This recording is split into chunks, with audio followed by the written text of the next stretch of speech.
For those watching us from within our borders and beyond, welcome to the show where intellectuals get to debate on matters relating to sustainable development goals. I'm your host, Chris Boru. And I am Esperanza Kapanga. Welcome to the Great Debaters Contest. Today discussing a matter that has both legal and socially emotional aspects. The motion on the table is active euthanasia should be legalized in Kenya. It's quite a sensitive issue. Proposing this motion, we have Nembu girls. And opposing the motion is Apopstles of Jesus Seminary. Proposer number one, you have 3 minutes to make a statement. Life is a game, no fair, and never will be. Dreams, visions, and wild imaginations fill our minds, but none is realized.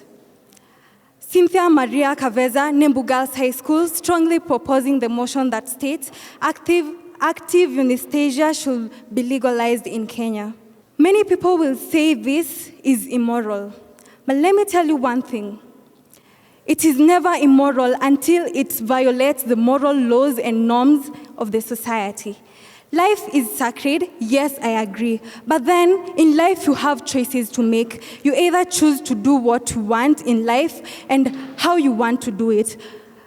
You can choose to live or choose to die. Why would I choose to live suffering and going through a lot of things that make me feel so much pain, yet I have the opportunity to live, to die, and die a very beautiful death. Die still young or still beautiful, not having wrinkles on my face, and dying with peace and rest without suffering in me. Why would I choose to die in a state that will make people not to respect me in the society just in the name of me being sick, yet I could control that by dying a peaceful death? We can say euthanasia is mercy killing. Yes. You have compassion for yourself. You take life to your hands, yet, we know God is the creator and He's the only one who has the right to take away life. But we can also do whatever we want with our lives. We can take our lives at our hands and do whatever we feel like doing with it. Why would I stay there in that bed, lying very sick, and no one really wants to care? Because I'll spend a lot of money, I'll use a lot of resources from my family and my friends. Why would I choose that? I have the right to choose what I believe in and what I think is right for me. That's why I strongly propose the motion that states that active euthanasia should be legalized in Kenya. Thank you. First proposer, you have 3 minutes to make your case. Secundum naturam. Those are the Latin words that mean nature is continuous.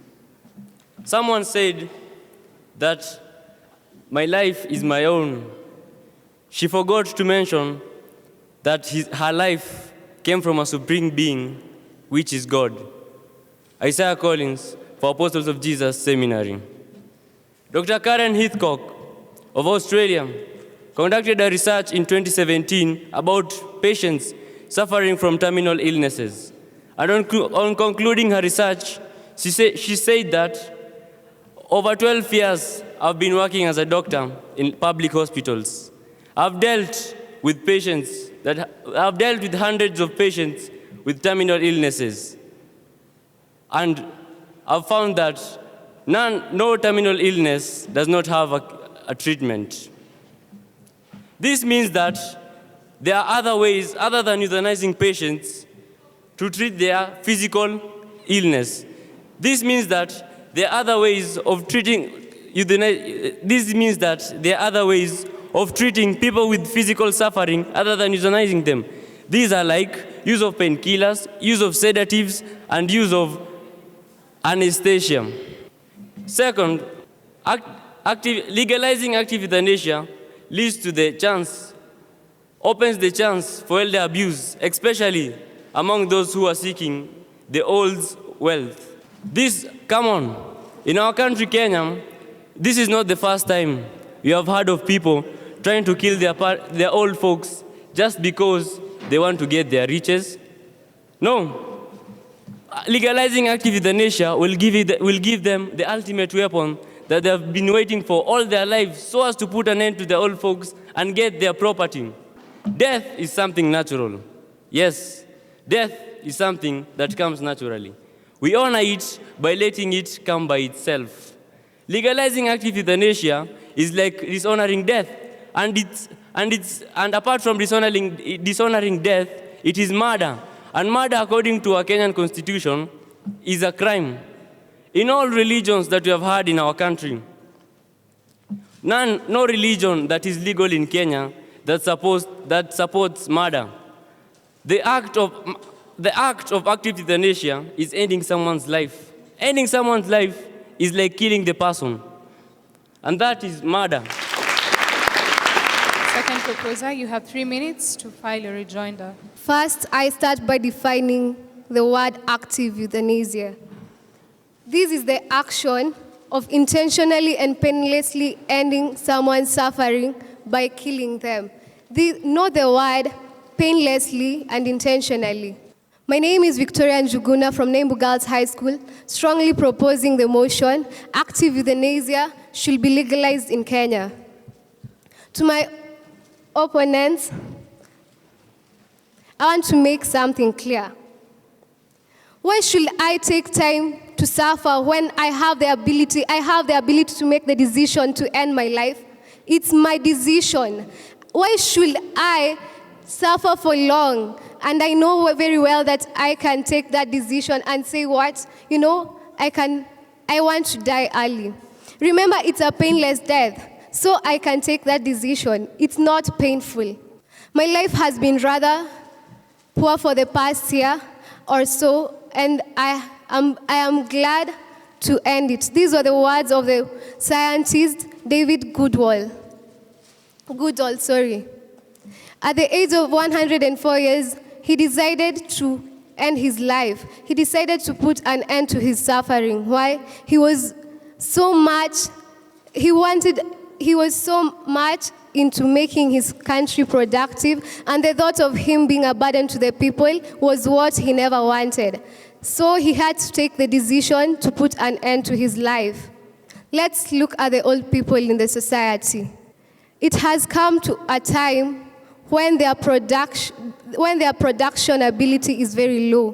Why should we insist on keeping them in the society when we know very well that these people are not adding more impact into the economy of Kenya, when we have youths who can really work for our economy? Why should we? Instead of neglecting them and secluding them, we can take this action of euthanasia and bring to an end their lives. Instead of neglecting them, since when we neglect them, the feeling of them being alone comes into their minds, and they may die out of depression. Then to my opponents, when the government legalizes this action, they tend to put rules and regulations. No doctor is going to do this so oftenly because they know that I have a limit. There are rules that regulate whatever I'm doing. This calls for integrity in our hospitals. On to my last point. Euthanasia cuts short bills in hospitals. For example, recently, a family of a woman who died out of an accident, a very bad accident, paid 450 shillings for only 24 hours. Just think, what about this woman staying in the hospital for a month? What bill will the family pay? It reduces the burden of the family. Thank you. Second opposer, you have 3 minutes for rebuttal. A wise man once said, "Do not let people walk through your mind with their dirty feet." I am Ryan Hinga from the Apostles of Jesus Junior Seminary. One of my opponents here said that it is one's decision to die earlier. But I have a question to pose. Was it your decision to also be born earlier? Apart from that, let me move to my second point. My second point is that there is still medical research being conducted. That is why we cannot actively euthanize our citizens. Let me take you back to the recent past. Terminal illnesses have been a menace to our medical personnel, but today, there are treatments, cures, medicine. Apart from that, I have an analogy. Aruna Ashanbang, a nurse at King Edward's Memorial Hospital in India, was sodomized during a night shift. Unluckily, she got into a coma in November 1973. According to the Royal Journal of the Society of Medicine, for 42 years, she has been under life support machine. But if she was euthanized, her family would have not gotten that physical contact they have had with her for that 42 years. Apart from that, there's a man, a Taita Tavetan man, who has had a son. His son had developed health-related problems in 2002, and for 15 years, he has been bedridden. But this man decided to sell one of his kidneys to provide for medical cover for his son. What am I trying to say? What I'm trying to say is that our economy does not matter more than the lives of our citizens. Apart from that, active euthanasia takes away our past historical medical reports. Apart from that, it is again degrading our medical fields. And that is why I am standing firmly to oppose this motion that says active euthanasia should be legalized in Kenya.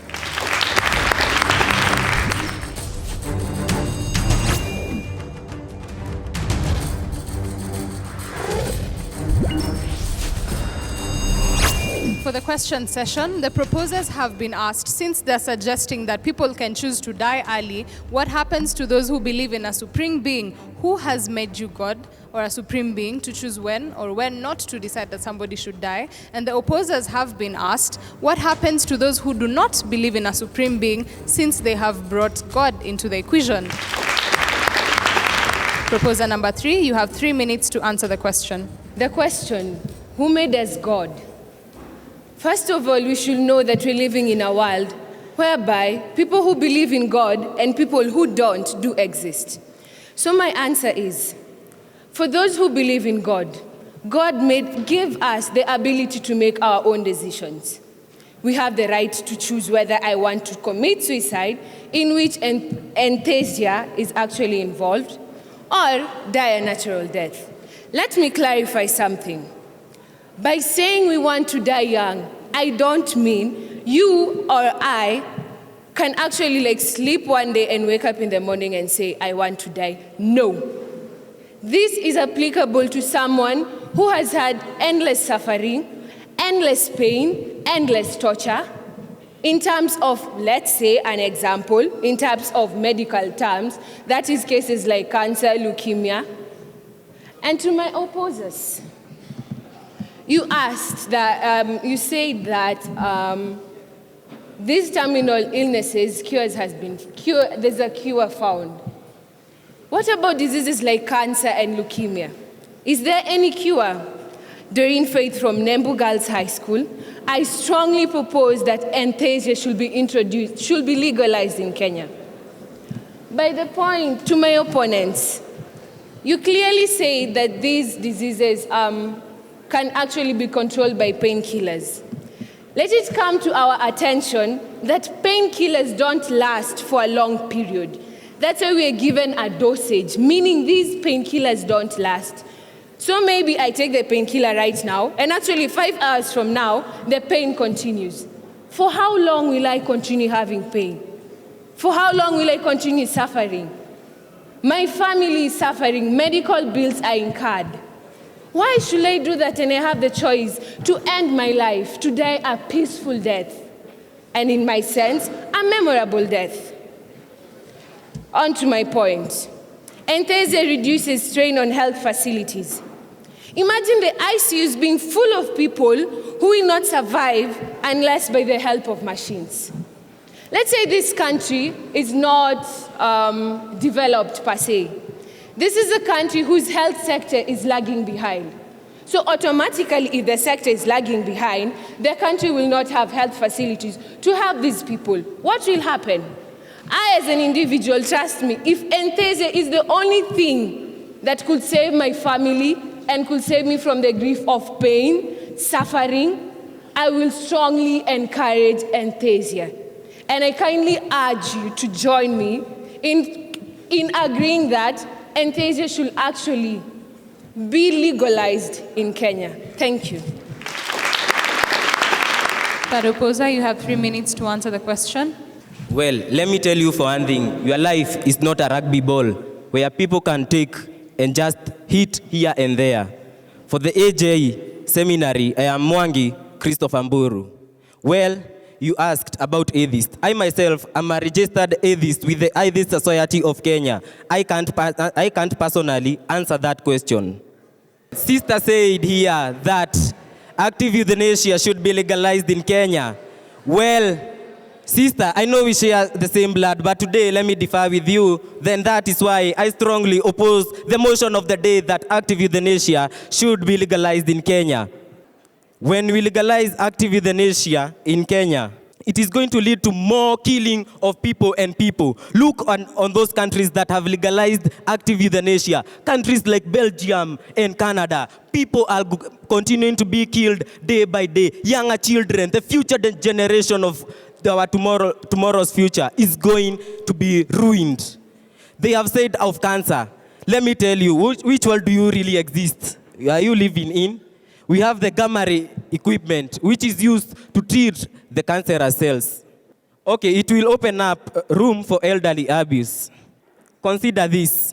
People will do quick and thoughtful, involuntarily active euthanasia to their friends, parents, and relatives just to get access of their gold, which is money as for now.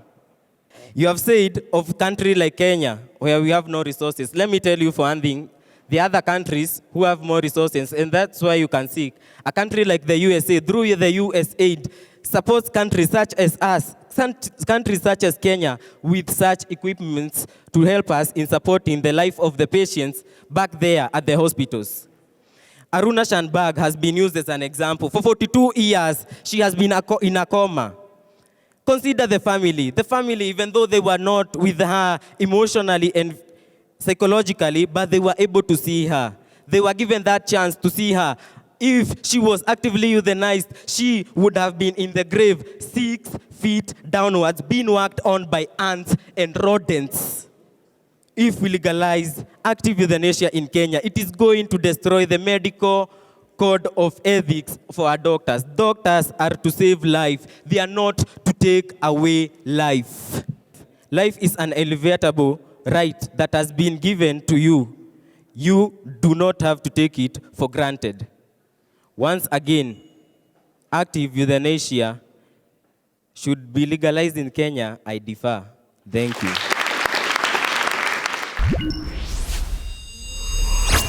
Proposition, you have 1 minute for your final submission.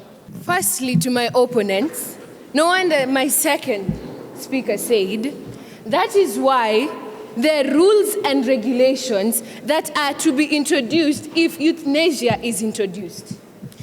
And then on the point of resources and families, not all families, mind you, are able to afford the medical allowances, rather, the medical expenses.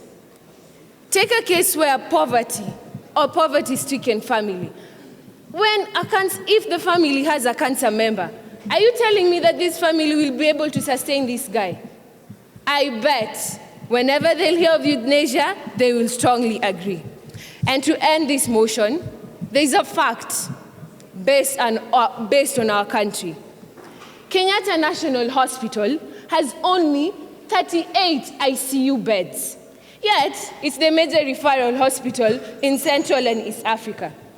If all people who are going to die anyway are left occupying these beds, what about those who need them in order to survive?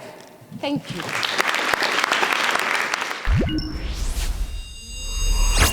Opposition, you have 1 minute for your closing statement. Consider this. Kenya is a religious country, as it is well laid out in our national anthem.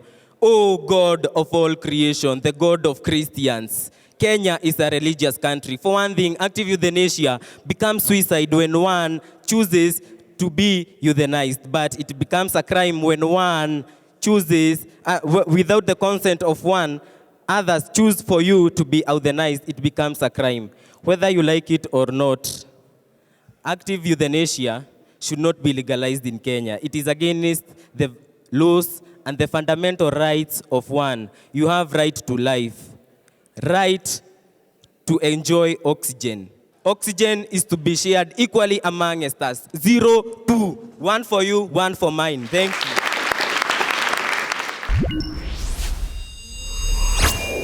Nembu girls, the first speaker did not define what is active euthanasia. So for the rest of the time as she was speaking, I kept wondering, when will she say it? When will she say it? So please do that. Then you raised two questions in me. One, you said people prefer to die when they're beautiful. I didn't understand. And also you say that people will judge you because you're sick. So it is better for you to be gotten rid of instead of remaining. Then Doreen, you had good examples. You also talked of it is going to be a financial burden if the person remains. I also feel like the two proposals at the end, they were better, but I would have wished if you could have had more conviction in what you're saying. I think the debate focused more on euthanasia, use of euthanasia rather than active euthanasia.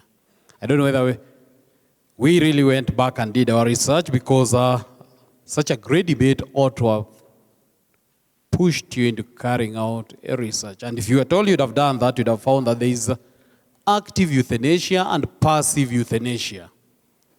AJ Seminary, you have the great role of playing the apostleship. Huh? And I think we came out to play it well with Chris really bonding with the crowd. Chris, that was a wonderful job. Actually, I think at the end of the day, you lit up the stage by what you shared. It was clear to us. Down to matters numbers. Somebody has to win, somebody else has to learn. Nembu girls with 64%, let's appreciate them.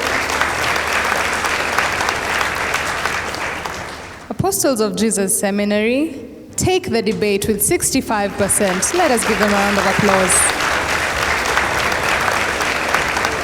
Congratulations to both teams. Remember, a great man once said, every setback is a setup for a different comeback. This goes out to all the debaters. I hope next time you will give us a wonderful comeback. Here at the Great Debaters Contest, we want to remind you the hashtag is GDC for SDG as we continue the conversation on Sustainable Development Goals. I've been your host, Chris Boru. And I'm Esperanza Kapanga. Catch you next time.